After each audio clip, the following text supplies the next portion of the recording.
former President Trump, of course, could face serious legal consequences if convicted. CBS News senior investigative correspondent Catherine Herridge joins us now from Miami. Catherine, you've been following the ins and outs of this case, and especially the specifics of the charges the former president now faces. What consequences could he face if convicted beyond prison time? I mean, that's obviously the big one.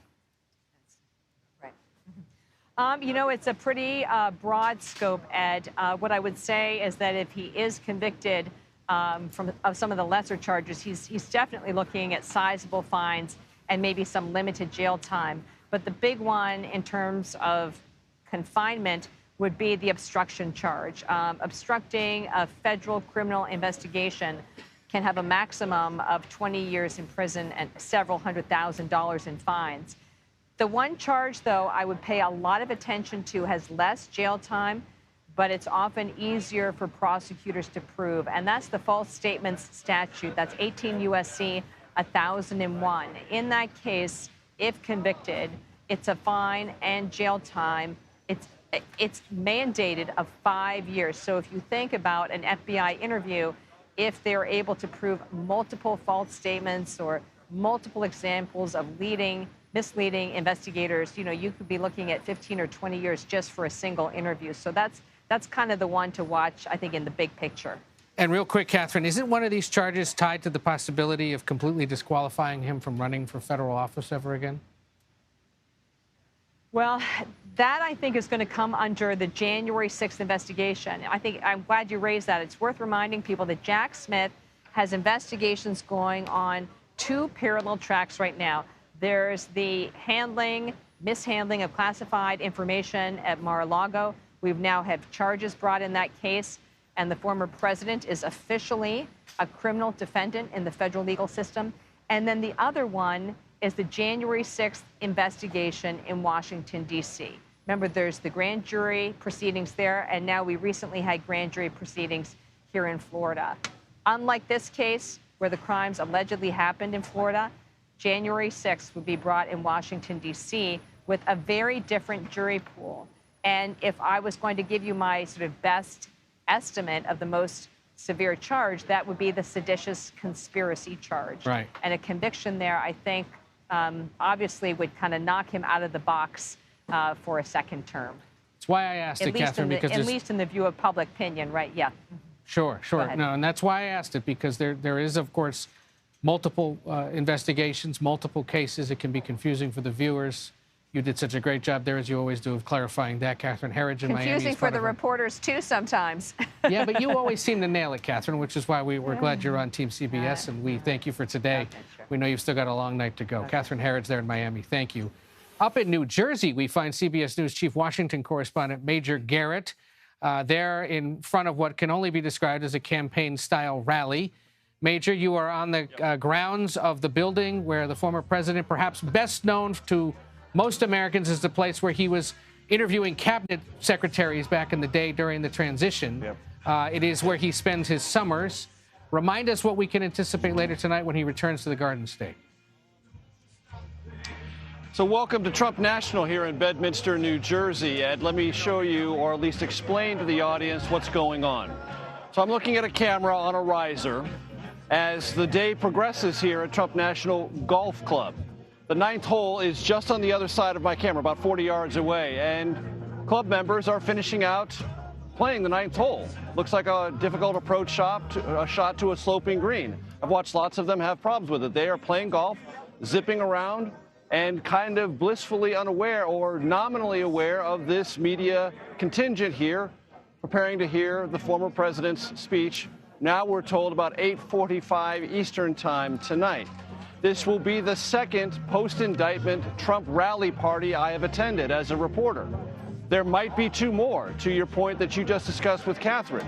Right. There's a pending investigation in Fulton County, Georgia, which might lead to an indictment. And there is Jack Smith's January 6th investigation, which might also lead to an indictment, which raises, Ed, a fascinating political question in America. How many successful post-indictment political rallies can a candidate have? He had one at Mar-a-Lago after the Manhattan district attorney indicted him. Now he's going to have one here. It'll be smaller. The crowd, maybe 90 or so, club members, invited guests, some donors. But you can see over my shoulder the podium with the Trump logo on it for the campaign. The goal, I'm told by those close to the campaign, is to raise about $2 million tonight, which, as you know, is not a fulsome amount, but it's not nothing. It's a way to say, hey, even in this moment of extremis, this moment of trauma for the country and for the defendant in this case, the former president of the United States, he still has a political following and he can still raise money.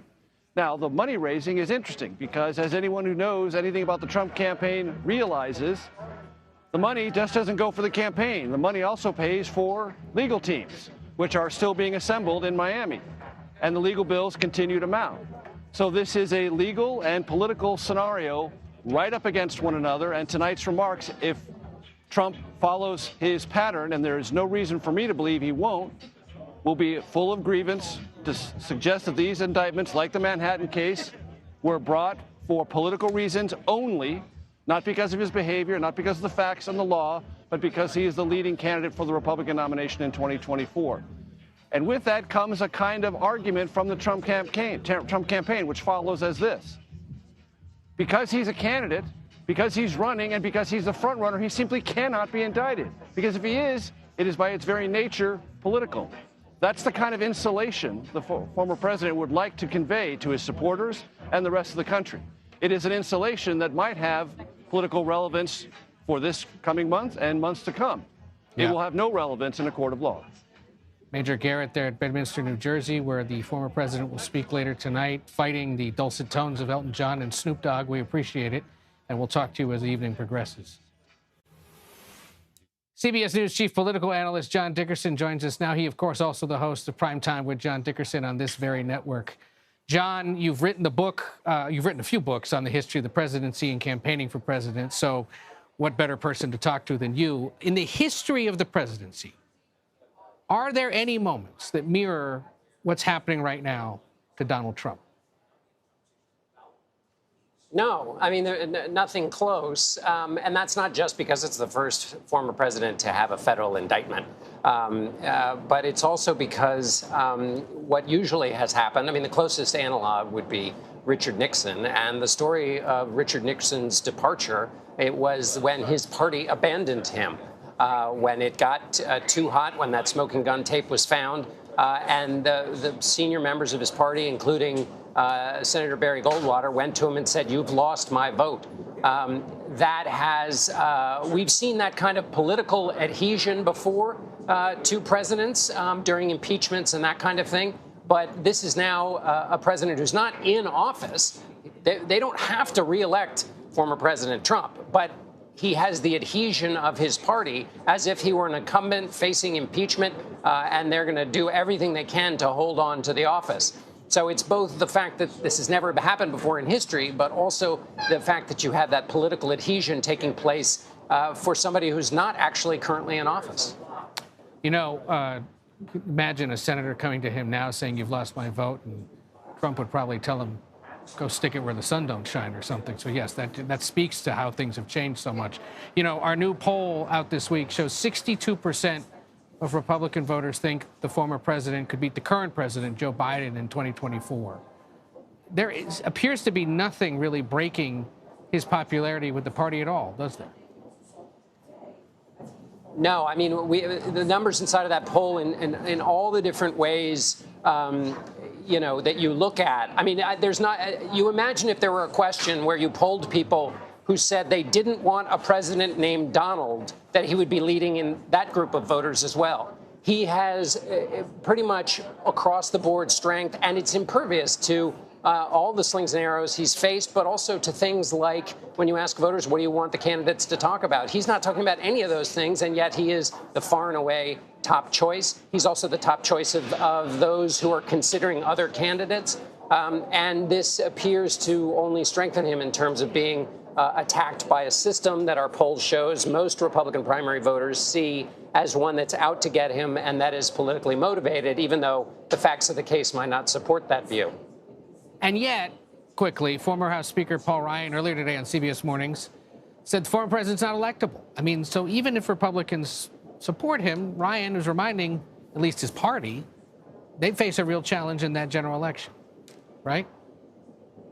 The the tighter the party clings to former President Trump, the more it makes it likely they will elect somebody who has vulnerabilities in the general election. He lost in 2020. His candidates didn't do very well in 2022. And if you look at the indictment as a political document, not a legal one, it gives you a window into how a president would handle the most sensitive aspects of U.S. national security. And then the voters have to decide, do they want to do that again? Do they want to have that same person with those most sensitive elements of U.S. national security for 4 more years? That's a tough argument in a general election.